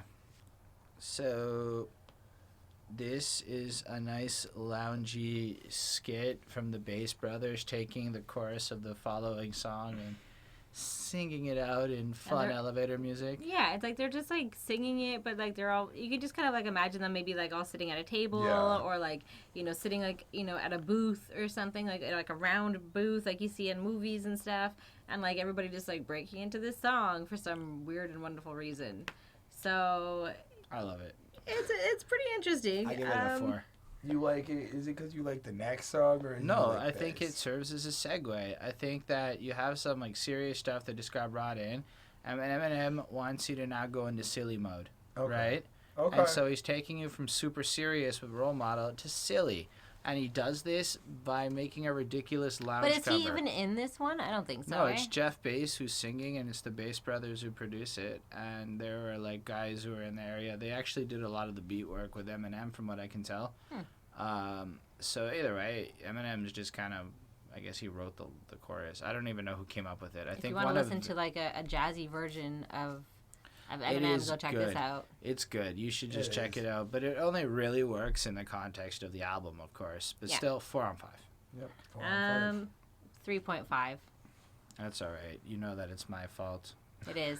I gave you mushrooms, girl. I never meant to bring you to my world. But now you say This is one of the funniest songs on the album by far. I don't know if it's funny. It's hilarious. Like, It's this girl's dying. I know. I mean, the whole actual subject matter It's isn't not that funny. It is but not the funny. delivery is hilarious. just- it just starts up. I never meant to give you mushrooms, girl. And you're Yeah. just like, You're like, what the fuck is this? okay. You're like, whatever. And then what's excellent is all the voices in the story. Like, I went to this party and I met this cool girl. Susan, and she's an ex-heroin user. And I was like, okay, and she wanted to go back to using, so here's some mushrooms. Let's And he try goes this through the story. hallucinogen. But the thing is you picture him like bursting into the party, Yeah, up the girl. like just. I got this bag of mushrooms, and then they'll like go into the place, and you But just, you eats it. could tell he's already like either fucked up or he's not like really paying attention, because at one point within the first verse he offers her the first mushroom, she takes it, Well, and then I get the picture, like he turns around for like 2 seconds. But to he get- kind of And she's like, drugs her. But no, he kind of drugs her or He something. doesn't first. drug her. Well, yeah, No, because no, she she no takes it all on her own. no. Before that, when he takes her upstairs, he tells her to shut up and eat this thing. So he takes the mushroom and stuffs it in her mouth. Well, he gives her the first mushroom. No, he gives her the second one. He's already given her the first one. He gives her the first one, try this hallucinogen, then he shoves it in her mouth, and then she decides to take it all. Well, I always got the picture that he said, let's try this hallucinogen, let's go find a spot, and then he starts giving Yeah, it. I No, thought he gave that's it to what her it was. first. As far as I considered, he gave it to her Yeah, first, but then there's- found a spot to go. Chris is just making things up now because I'm not making as things far up. as he's Listen to the concerned. song. I Listen did. to the song. He goes upstairs and then he gives her the mushrooms and then he like turns Listen around. to it I thought he again. like went somewhere or I don't know. Yeah, he takes her away. takes her from to the a tent. No, he but like takes her to a tent. shh. But like he leaves and like he like walks away or Yeah, something like that, he and does. then He that's like when takes away for a she- second, and you can eats hear her it- like in the ad like, lib eats is all her of it. Yeah, eating. when he knocks on the tent to find out who's in the tent. Exactly. And then that's when she So stuffs the whole thing. obviously he didn't drug her No, oh my she God. willingly. because ate the you whole you said he kind of like drugged her. Well, and yeah, then- because he full on says it. Here, eat this, because she's complaining. Yes, that's she one doesn't want it. mushroom. Nah, and bro, then that's she- after he said try this hallucinogen, which implies that Chris, he it gave her takes like one. 45 minutes for mush to kick in, dude. It's not even possible that she would have gotten high that fast. I'm just saying. What happened? Okay. But what you're saying is incorrect because now you're just saying stuff. Okay. Anyway. Anyways, It's a story. and she was like molested by like her father. But We're yeah, finding this but out this as was she's like, why she getting gets high, right? and, And she like, starts tripping off the mushrooms. like all this other stuff, and And then she like starts freaking out and pouring out her soul to him. And then And like he's like, well, whatever, I'm high too. Like, you know, leave like me chill. alone, like I don't know how to handle this. Get And off then me. she starts like really freaking out. Yeah. And then he goes to like find Dave, and then we find out that she's drinking Lysol in the bathroom, and that's why she's gonna die. Like, she's gonna 'Cause die, dude. You don't really OD off of mush, from what I understand. Like it's Well, probably also like, it probably wasn't good. like you trip balls and stuff, but I believe that your body would reject it before you could get to the lethal doses of psilocybin or whatever the drug is. So yeah, she's basically just drinking poison in the bathroom at the end of it and tripping out. The beat's ridiculous. It's so fun and silly, and it's got this fun party vibe. Like you could Yeah. actually listen to this track at a party. He does all of the voices in this song, the Yep. girl voice, all of it. So it's just Eminem seamlessly transitioning between these voices, keeping the rhyme scheme going. It's got all sorts of fun ad-libs like in the Slim Shady track. I mean, Yeah, it's cool. this song is really fun. I give it a 4.5. I mean, it's not like a perfect piece of art in the sense of like changing the world, but it is one of the only stories I've ever heard quite like this. Having tried mushrooms, I can relate to a lot of the experience in the song. And Right. I can just picture myself at the party tripping out for a minute and all of that, and it was just like, okay, all right. Depends on your scenario. It's not a fun experience. right. But if you're at a party where you're supposed to be and stuff, and you know it's all mellow, and then I could just picture when it goes bad in that moment. And Yeah, for I sure. think he's clear. But that's like anything. It doesn't even have to be mushrooms. It could be just someone who gets like But too mushrooms drunk does or happen. whatever. But with No, mushrooms- there's You know, a when somebody- complete difference but, like, you between know what I mean, bad like, when tripping somebody's, on like, mushrooms and then fucked like up. bad tripping on like weed or pills Yeah, or stuff like, like it's that. this- Okay, because you can of bad the- trip on weed. You you can can on bad weed. trip on everything. Oh, okay. Either way, 4.5. I love this song. I can listen to this again. This is one of my favorites on the album. Straight up. Yeah. I get this one a 5 on 5. I mean, like, this was probably the first time I'd ever heard it, was listening to it, like, fully on this album. And I was just like, fuck. Like, like this is a story. But it sounds fun. So I would say, yeah, go check it out. This is a 5 on 5 for me. Yeah, this is definitely a 5 on 5. I've been to parties like this where shit like this gets fucked up. I've seen shit like this happen. So it's just Scary. It's scary. It's scary. I mean, as scary as people tripping out is, but at the same time, She it's- dies. I haven't seen somebody drink Lysol, but I have seen people get like macked out of their mind. But it's just cool I just wanted to see throw his in- like version of it. While we were on the song, that in the context of grammar, he's saying the wait, try this hallucinogen as a response to her desire to do heroin. He's not actually giving her drugs until later on, as Glad per you the lyrics of clarified the that. songs. Glad we It clarified was that. definitely worth clarifying while we were talking about my fault, so I wanted Alright. to throw that out. Now it's your fault. Yep. Definitely. But I didn't give mushrooms to no girls, so I'm okay. Anyway, And she So- ain't drinking Lysol, that's for sure. Let's go talk about Ken Kaniff. Ken Kaniff. Oh, Bonnie, you look so excited about this. This is Ken Kaniff, the skit. And it's basically like his gay alter ego that like hits on him, that we find out kind of in like, you know, like the next I think song. he's trying to impersonate somebody who called him. Well, no, it's the rapper Ken Kaniff from Aristotle. Connecticut. There's a couple of things. He has the rapper Aristotle, Aristotle, yeah. who is playing the role of Ken Kaniff, prank calling Eminem. And I honestly, from what I read along the way, is that he was trying to maybe respond to allegations that he had stolen the style of local rapper Cage, because he mentions, "Is that you, Cage?" Like, we're still boys kind of going on in the middle of this. I think that was part of why he did this, as Okay. well as just showing that he's a goofy fellow and da-da-da. And then maybe also I'm kind of getting I like famous his now. reaction. Like he was just like laughing and just thought it was funny. Yeah, I'm pretty sure that him and his boys do this kind of stuff and they goof around. And prank calls used to be really popular back in the day. I definitely did my fair share. I've never done it. I never understood why they're popular, why we they're used to cool. do them all the time. It was so much fun. Never even received them. Whatever. I get prank called, I go with the joke, and then the people end up hanging out because I'm not flipping out. Like, if you're telling me you ordered 50 pounds of mustard to my house, well, I've got 50 pounds of hot dogs ready, so... Well, still, but I'm just saying, like, that's an answer. And they're Alright. kind of like, and I'm like, yeah, goodbye. Like, it's I don't get it. I don't know. I don't like the character. I never liked the King Kaniff Yes, skits. I don't like find it kind of like, it's just weird. It's just, I don't It's understand. like getting gay on him, and I don't know. It's weird. I don't know, I give it a 2. I feel like it's not completely useless. It serves I don't its know. role. I like to think but that like we were Eminem might already be- in silly mode. I feel like this skit was, like, maybe it's because of that one line in the next song that this skit happened. Like, I don't know. Like, I don't understand how this I came honestly to be. think that there might be, and please somebody correct me if I'm wrong, but I think Eminem might be somewhat gay, or at least curious. There were rumors about it, but I That's- mean, like it's that just, came hold afterwards. on. Even No, before okay. rumors and even before a bunch of shit, I've always just kind of felt like maybe he's Yes, just he says a lot of really quasi-gay stuff. Yes, that's, you know, I mean, to the point where Yeah. he went into the movie on Kim Yeah. Jong-un and just said, yeah, Yeah. I'm gay all this year. You guys never saw it? Like, I mean, yeah, I guess we could talk about how Eminem might be gay. To me, that conversation is so done to death. No, I just think that Ken Kaniff is his little like way of kind of just like accepting it or like I just being. think it's him showing that him and his people fuck around, and I think maybe he started getting calls like this, and like Probably. to a degree, he's starting to get hit on by guys and things like that. It started occurring in his life, and it's also just a way of But it's dealing not with like it. just like a guy hitting on him. It's like creepy, Like, gross. like a Like is it? like I a don't know. Like an stalkerish attack. type, I like- don't But it's know. like It's weird. it's like a like just the.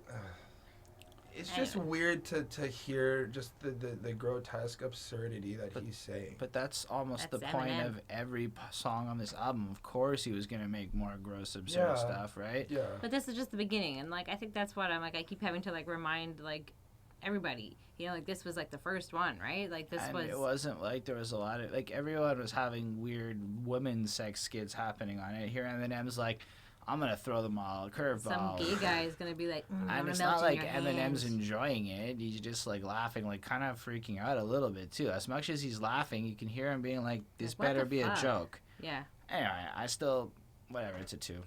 I gave it a 3, but like just because I don't know. I gave it a 3 as well, just because It's it weird. is a character. It's only because But it's I a appreciate the character. prank calls. I don't know.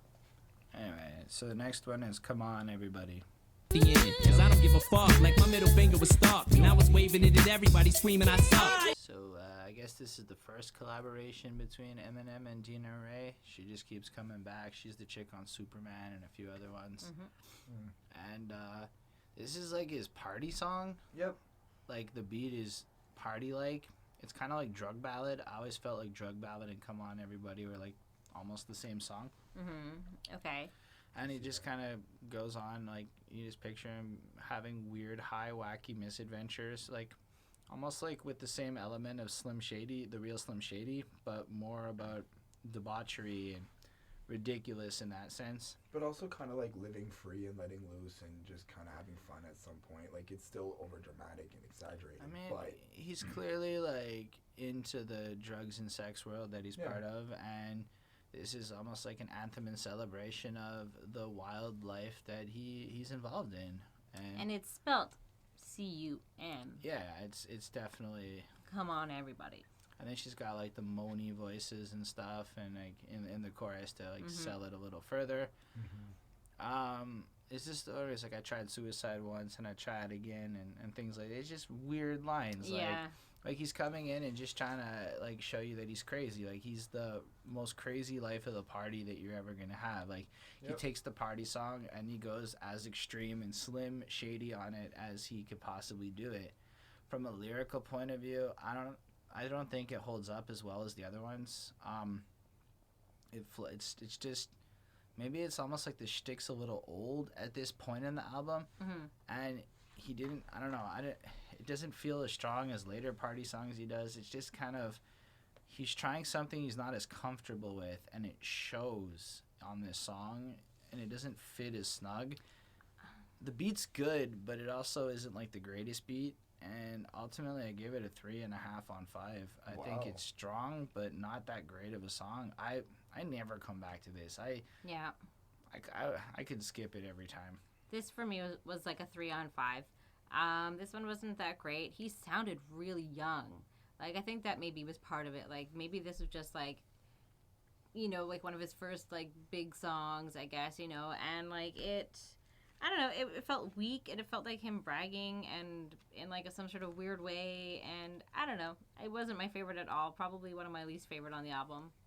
Cool. I actually gave this a 4 out of 5. I don't think it's a perfect song, but I do think that it's a nice break from all this crazy, like, aggressive intensity. He's still extreme, he's still whack, he's still outgoing. Right, but it's not aggressive at all. It's very... It's Eminem's crazy, weird way of making a party song. And what does he do best? He gets fucked up, he does drugs, and has sex. I mean, it's everything Eminem is, just not aggressively insane. So it's like... I don't find there's such a heavy emphasis on the sex. It's more, like... I find when he talks about sex just on this album, it's always ridiculous. Like, I don't think Eminem was getting a whole bunch of getting laid at this time in his career. Well, I mean, a lot of it, he still has Kim and the daughters. Well, he was single, I think, when this came out. I think it's more like he goes to the party and tries to get laid and then has all sorts of ratchet types and all that kind of stuff. Like, Eminem has, like, just picture these trailer park parties with crazy kind of stuff going on, and Eminem swinging from a rooftop is more what I'm getting from this. Like, I don't know. It just, you're right. It's so silly that it's hard to get into. That's the only thing. It's a nice little. It's still silly Eminem, just not crazy. Anyway, It's a good break before rock bottom. Rock bottom. Life makes you mad enough to kill. Rock bottom. You want something bad enough. I love this song. This is my favorite song on this album. Definitely tied for my favorite song on this album. Okay. It's possibly one of the most emotional songs I think he's ever written, in all of them. Like, from a personal place. Like, from what I understand, something really bad had happened in his life, like lost a job or whatever, and he hadn't like, I been think like the yet. job that he references, like he says he got hired and fired on the same day. And he like sat down at home and he was depressed and he wanted to kill himself and stuff, and he just popped this out instead, and he wrote like just the way it's, even the introduction, like, this is all the happy people, like, he's just, that's who it's dedicated to. and then it's just expressing how he feels at the bottom, and it's the third verse where he talks about how he sees this guy with his ring and how he can just rob him and he can just go do all this stuff, but he's just trying to be like a decent person, and he's struggling. It's like if I had but jacked up to like the next level of awesome. Yeah. I feel like he's just kind of acknowledging that people have rock bottoms. People hit like certain points in your life where you actually contemplate, robbing somebody's phone, robbing somebody's ring. And it's cool to see the honesty because, I mean, again, he is a celebrity. He is somebody who's making... He wasn't a celebrity. I know he wasn't, and it's just nice to, like, go back and see that he was one of us, you know what I mean? Like, to actually look at the realism and not have to just see another rapper go, like, I got money, I got cars, or whatever. Like, the realism behind that it he's is struggling really with poverty and, like, all the shit that But he's going through, it's and just- that he is... This is his rock bottom. Yeah. And it's captured to a point of, like, the pain in his voice, the desperation, like, you can hear that he's almost given up in the delivery of this song as he's going on, and the chorus is just amazing. Like, when life makes you mad enough to kill, and you want to steal, like, and there's, like, whales or something that's, like, in, like, the background, like, and it sounds like, like those old, like, 80s, like, whale tapes or whatever that, like, came out. And it kind of sounds like that, like, this just, like, so weird and eerie and sad and desperate. And there's a lot of struggle in this one. And it's an interesting placement, right? Because it comes right after the party. And if you think about your life a little bit, it's like you go through the party, you go and all sorts of stuff happens, and then it's usually after then you realize you hit rock bottom. Yeah. And maybe. So the placement is excellent, right? Especially with what comes after too. Like, there's such as this, the album placement on this album is incredible, and the beat is just so gloomy and dark, and it fits. I don't know. I know you don't really like all of the dark, depressing songs, but when they're executed effectively, this is a true masterpiece. It's not just audio though. Like, he really knows how to paint a picture. Like, when the intro to this song comes in, I can really like picture like just you know, you're sitting at, like as a kid, you were watching cartoons and they'd have that like that cartoon motiony thing opening into a door or whatever, and like the creepy sound would come in. Like you can really picture like the cast over of the town and see the gloominess, and it's really just cool. Like it's just cool. I don't know, I give this song a perfect 5. This is one of my top 5, 10 maybe top 10 Eminem song favorites. Nice. Yeah, it's really intense. It's very raw. I give this one a 5 on 5, for Nice. sure. I give this a 4.5 on 5. Near perfect song for me, just a little too sad for me. I love it. I mean, I don't know. He captures it so perfectly in a way that few I don't others disrespect can. him on that. I just the song itself is just. It's alright. I just don't give a fuck. Well, we all know that. Yeah. Telling your boys that I'm on cry, just don't give a fuck. So put my tape back on the rack. This is the strangest fucking ego song. I don't like this one. He gave up. He honestly just gave up, and he just full on doesn't give a fuck, and he just went in, and he went after everything that he felt like he added to. I get it. Because he was I get at this. rock bottom, and now he doesn't give a... Anyway. I like the fact that it's such a self-depreciating ego track. So for every line in this song about why he's great or does something, like he's going to come and swing it and fuck you up, there's another line about how he's just a complete degenerate and he's completely useless. That's why it's so powerful, because it's so real. And it's like he's got this inner conflict that he's almost trying to articulate where he can't, like, he doesn't care, but not because like, he's not able to. He doesn't like himself. He doesn't like, nobody else seems to like him. He's frustrated. He's whatever. He He has a lot knows of, he's like, got some self-esteem crazy issues. Mm-hmm. and he's just kind of like, it's almost like when he says he doesn't give a fuck, he's lashing out.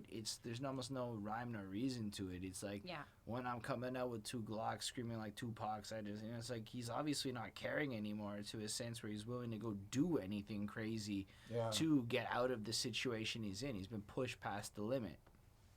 That's what I took from it. I hate the beat a little bit. It's like, awful. It's so annoying. It's like this creepy haunted house, like fake sound cry. I don't know. It's weird. Kind of like a mad scientist, like when he's finally created like his Frankenstein in a way. He's just like lashing and laughing out maniacally, but instead of laughing maniacally, it's like lashing out and laughing in anger. And I mean, it's got a lot of the same level of, like, his rapping is a game here. We're talking like this is more where he's really dropping bars and he's really pushing through with that like hip hop spirit, and that beat just, it's so annoying that I have a lot of trouble listening to this track. I've never really gotten into this one, even back in the day. This is not one of those ones I would listen to. And the chorus, I don't like the chorus either. I mean, I get what he's trying to do with it. I didn't like the music video. The music video is so choppy and weird, and like he's... Well, I mean he doesn't care, so... If I understand, though, it's like, this is like... Because if you look at the chronologic, like, I think this was on the EP, and it was a video for the EP. So he's, real young in the video. Yeah. And, I don't know, it's excellently crafted. I love the passion in his delivery. His writing and everything is good. So I'm giving this a 4. But it's that beat and the annoyingness of it that just makes it hard to get into. I don't know. I just wasn't a fan of like the story. I wasn't a fan of the song. I wasn't a fan of like the sound, any of it. Like I don't know. I definitely wouldn't put this one on again. I give this one a 3 on 5. Nice. I gave it a 4 on 5. It's just a little too heavy. It's cool, but it's just like the whole I just don't give a fuck while he's screaming in the chorus. I get it. It's a little irritating. Yeah. Fair enough. So next up is a soapy skit. So here we have Royce da 5'9" and Jeff Bass in their most British soap opera voices possible, just kind of going on about some girl that whatever they're fighting, and it's just such a cliche, straight out of Passions or one of those shows. And or it sounds like or shall I say straight out of As the World Turns, or one of those shows. Yeah. I don't know. I guess it's to bring you to the next song. I find this one harder to justify on the album. I think it really is because of the name of the next song. So they said, let's make a soap opera skit. Or yeah. Fair enough. I gave this one a 2 on 5. This one's a 3 because Yeah. I do appreciate Royce's fine British accent. I just didn't get the point of it, and I was like, this one at least like some of the other ones they felt like okay, like I Okay. got like more out like from it, but this one I was just like, why? Well, if you want to look at it that way, the last song is called "I Just Don't Give a Fuck," and in this skit, one guy is taking the other guy's girl, so one guy just doesn't really care about how the other one feels. Yeah, but Or whatever. I mean, I think it flows more just because the It's- next one's yeah. kind of as the world turns, and that's so yeah, that's the next track as the world turns. Yep, let's go check it out. Big rig. She picked me up to snap me like a skinny twig. Put me in a headlock, then I thought I'm a guinea. This one's so fun. I remember like when I first heard it, it was like I don't know 15 years ago, and it was just the silliest song. Like It's quite animated. you know what really gets me? Da da da da da. Go go gadget dick. Like it's just that level of comicalness. Yeah. And then the chorus is amazing. Yeah. I don't know why the world. We don't get a lot of singing, but it from Eminem in general, but it fits well. It's soft, and it's really powerful. Like, you know, like, and then he references, and these are the days of our lives, which is another soap opera that kind of kicks in. So I guess he's trying to like point out how ridiculous soap operas are in one hand, how life is, and he's just going on these wacky, like, this is his soap opera. But like, yeah, like, you know, and he's going to show that like everybody has shit, everybody like is, Yeah. you know, has shit that goes on every day, and that these are his struggles. I And, feel like like, he's but calling out soap operas at that struggles. point, too. This is like he goes in and he bullies the girl in gym class, and then he gets chased around, and somebody bites his leg off, and like It's this him is surviving. It's just like these weird, ridiculous. this is like I feel like world. it's His high school Eminem's world. soap opera. Like he's trying to create the adventures of Slim Shady. This Yeah, week he goes see into that. this high school and this happens to him, and then Bullies in a this, girl, gets his leg break. and then like now the you're girl- doing more like the girl he's going to superheroes. maybe This is soap and then he's opera. going to like the girl he goes to rape, just like come in and do me, and then tries to kill him and stuff, and like it's just so amazingly bad and great and amazing Well, all at the same time. Like I there are guess. parts of No. his songs where I feel like it is so politically incorrect. I don't. If you I want don't, to talk about that, I don't think so. I don't think so. I think that his level of creativity is politically incorrect. But I think that when you simplify it, a lot of these things are true. You mentioned the part where he tried to like rape the girl, and then the girl wanted to like do him, right? Mm-hmm. Like I thought I thought of that for a minute, and I was like, that would scare me too. Like, not saying that I'm a rapist or anything, but if I have was something like, in That's a mind, good thing. That no, you're no, saying I'm just that. thinking like if I had something in mind, and then that other person is like able to flip it on me, I'd be a little freaked Yeah, out. but, Like like, I'd it be like, was still- then there's got the whole point where he chases her and he decides he's gonna rob her first, Yeah. right? And all Yeah, that. So yeah, I get it. I- yes, that is the worst case It's- scenario it's if you are just- the villain. Yes, it's weird. I mean, yes. I just think that I guess I just I look at things differently, and I get the creativeness behind some of this these is stories. a strange point to find you're relating to the song to. I'm not relating to the song. I think of the metaphors and the messages in the songs, and I kind of But try that's to what put them in. happens in a soap opera. The villain always gets a flipped around in this crazy kind of role reversal. Yeah. I think he took the basic plot structure of a soap opera and Yeah. wrote 2 little verses to describe episodically how mundane and ridiculous soap operas really are. Okay. True. He goes into normal situations and absolutely absurd things happen following it. That's just his life. And every day. And it's great. I think it's a 4 on 5. It's hard to give this one like a perfect mark. It's Yeah. not. It's got its flaws. This one was definitely not a hit. I gave this one a 3.5. Jesus. But to me, it's almost like this is more of like a nostalgia is kind of kicking in and making me love this song. And the beat is great and it flows so perfectly. It's just so ridiculous. Yeah. fair enough. I gave this a 4 on 5 as well. It's a crazy adventure. It's a crazy story, and that's all it really is. True. I don't know. I think it's the point. It's a good one. It really lets you know that this guy is shady. Cause this is how I am in real life. I don't wanna just die a normal death. I wanna be killed. So apparently the chorus of this song is Eminem ripping off Ice-T, and Ice-T is ripping off that classic Pusher Man song from back in the day, and it has the same kind of melody, the same idea I got all the drugs, I got what you need, I'm the pusher man, right? Okay. And this song, I think, is the summation of the character of Slim Shady on this album, right? It's like, we're at track 18, and if you haven't gotten the point by now, I'm shady, but I'm going to get real with you for a minute, Yeah, right? this is what he does. Yeah. So he comes in, first verse is very much like, I'm still Slim Shady. The second verse starts off so strange. I like happy people and nice things and things, and like when my teacher sucks on my wee-wee, and you're just like, oh, nope, there it is. Yeah. He And- always has to... There always and- has to be something And extra. it's still like crazy, like letting you know it all. But what my favorite part of this song is when he breaks down very specifically. Yeah, I talk a lot of crap, but here's the drugs I don't do, and here's the drugs I'm willing to do, just so that we clear it up. And then how he just like ends the song with, and when on the subject of AIDS, I don't know, I'm too scared to get tested.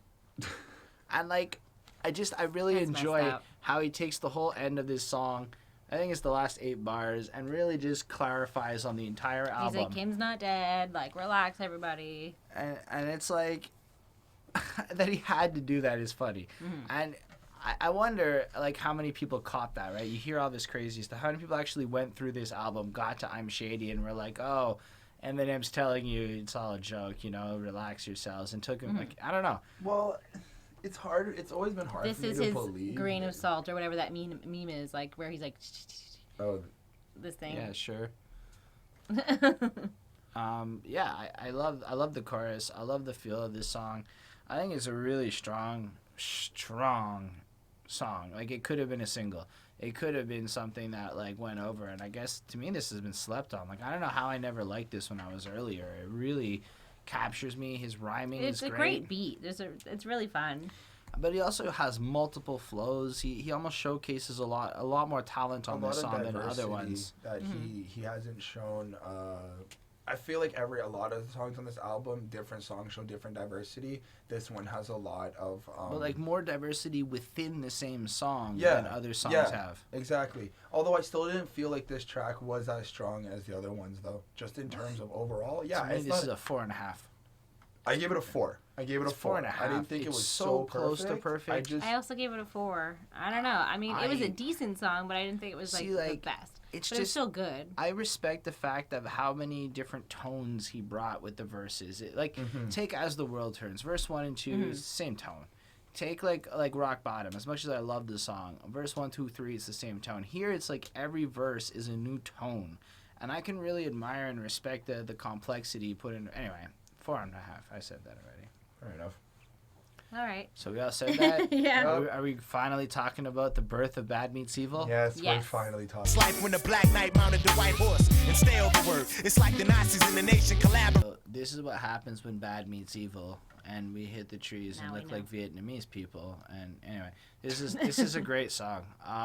I always thought that Royce da 5'9" stood up next to Eminem like a champ on this song. Like,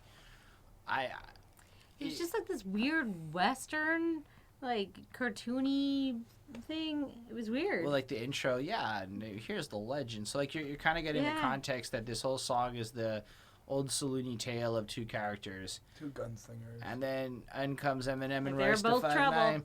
and they just come in, and it's a lot of the wacky kind of same sort of stuff we've just gotten on I'm Shady and a few of those things, but only with a friend.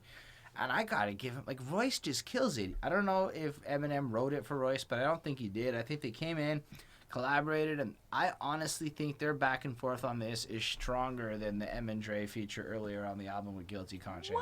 Really? I Really? love this song. I Wow. think Bad Meets Evil. Look, I don't like the intro and outro. It's It's about weird. the only reason this song is not a 5 is because I can't skip over that intro and the outro bothers me. But the actual song, they flow perfectly. Their jokes and puns along the way are great, and the beat is amazing. Like, I think this is one of the best songs on the album. I've always loved this I song. feel like you've said that about a lot of songs. Well, this isn't like in my top 3 songs on the album. It's just one of this. It's There's really a lot of good songs on here, folks. Go definitely check this out. it's really cool. I mean, mostly because of Royce. It's nice to have that fresh perspective on this album. When I first Yeah. encountered Royce, I've always liked him. I didn't really know he was this far back. And like I really think that they have an excellent chemistry. Their styles and their flows go so well together. Yeah. So so well that they ended up making an album called man, I was so excited And it when that got grew. announced. I'd recently gotten back into like Eminem again, you know, because you kind of fade out after a while, then you go rediscover. And I was just like having conversations like, whatever happened to Royce to 5'9"? Well, what happened was he beefed with D12, and you know Eminem was in D12. That was a Bad News Bears decision. That was his Then band. they reconciled and blah blah blah. Made that Bad Meets Evil album, which was really solid. And the rest is history. But this is where it starts, and I like it. So 4.5. Fair enough. Fair enough. It's a really strong song. Royce to 5'9", like you said, does stand up next to Eminem. He actually has got bars and skill and talent. It's really great. It's really great. I don't mind the outro and the intro. I feel like it's part of the song. It's part of introducing the two gunslingers, and they're badasses and ready to go. So it's pretty cool. I gave it a 4.515 though. Wow. It's not perfect, but This one didn't really win me over that much. I gave this one a 3.5 on 5. What? I thought it was all right. You know, and it's just about like them like fucking, you know, like screw the law, like doing whatever they want and just being badass and in trouble, and I don't know. It was all right. Fair enough. it was alright. So now let's talk about like the actual best song on the album. Still don't give a fuck. Okay. In his rhyme, cause I'm probably gonna get struck with lightning this time. All the weed that I've smoked. Oof, man, this song is bars for days. Like, Yes.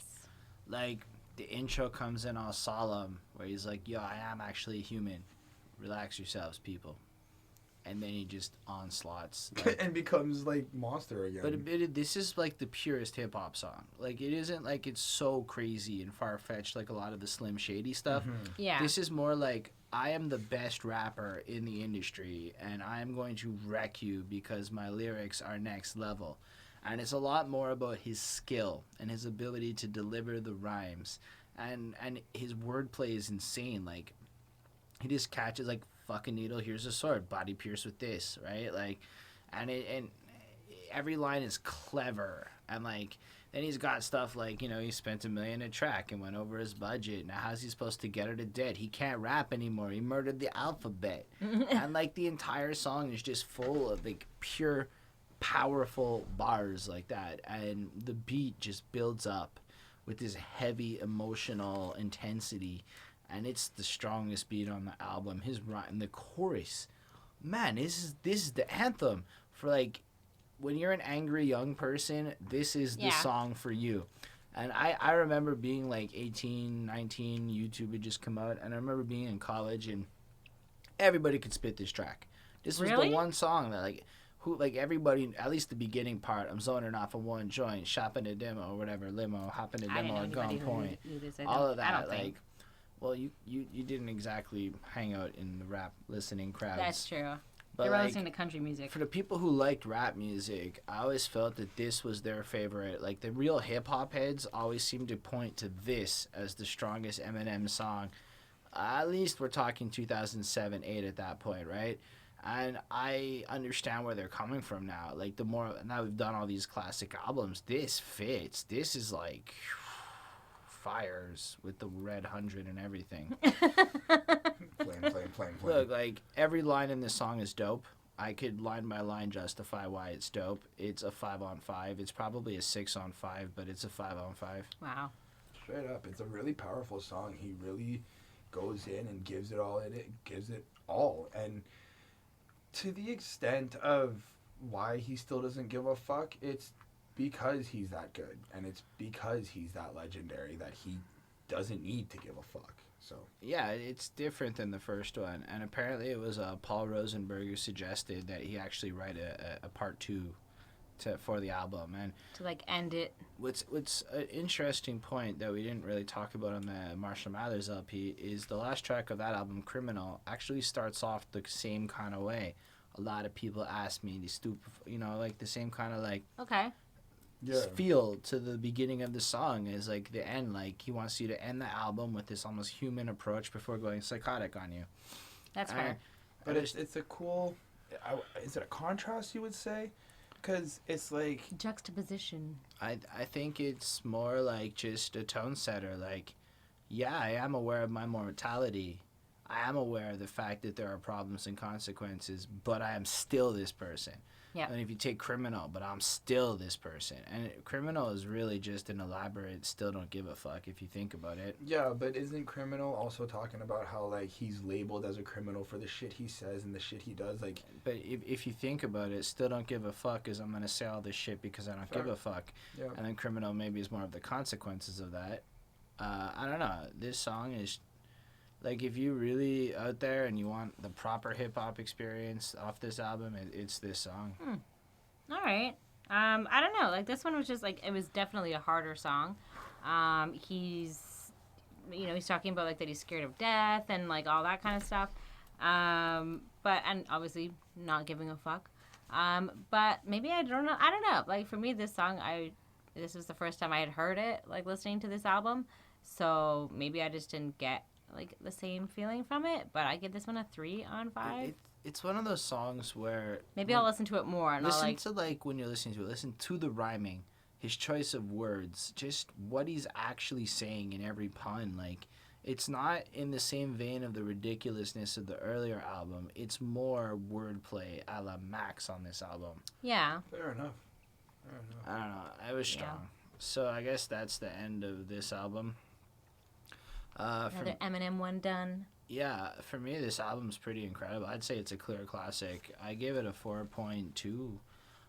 It's not as good as MMLP. That album is stronger for sure. And I would also say the Eminem show is stronger than this one, which we haven't reviewed yet. But I'm excited. in general, like, he changed the game. It's so clear. He came in and he made all of this. All of this is different than a lot of what we've covered. Oh, yeah. Whether or not you like it, whether or not you care about Eminem, it's just from an artist perspective, this is truly great music across the board. This is a well-constructed, the placement of the album, the point of the album, like on every level, down to the cover, it all fits perfectly. Everything ties together. He's a smart guy. He's pretty cool. I like him. Yeah, I mean, I got to, like, this number, and then I was like, nah. And I, like, had to recount again. And, yeah, it's the right number. It's a 3.95 on 5, so it's just under. It's a 79%. But, I mean, it's practically a classic. So, I mean, I definitely say go listen to this. Oddly enough, I got the same mark. I got 3.9. I was shocked. I thought I liked a lot of the album. Right? That's how I felt. Going through the album, going through the review, I realized that I know why I won't go back to some of these songs. Just because I prefer the newer Eminem, and, like, when I started, when, like, Eminem show and Encore, even though Encore was my first album. Oh man, Encore's where it starts to fall apart. I get it. I guess it's all, like, your childhood, sound, like, attachments. Yeah, like, I grew up with those. I don't know. I remember when the Eminem show came out and whatnot, and that still felt like this, and then, I don't know, to me this is just, like the classic Eminem where it all began, and it's, you can't listen to Eminem without this album. If you do, like, you're cheating yourself. I agree. Like, I'm glad that I actually went back and did this for, it's like, definitely finally. worth it. If you haven't done it, go listen to it. But once you've heard it, I don't know, I wouldn't go back and, like, play this album for the next, like, 4 months. I would absolutely. This album's fantastic. Yeah. It's a true work of art. Anyway, if you like the video, feel free to hit the like button, subscribe, and let us know what albums you want us to review. It might take time, but we'll try and get to all of them. Slowly but surely.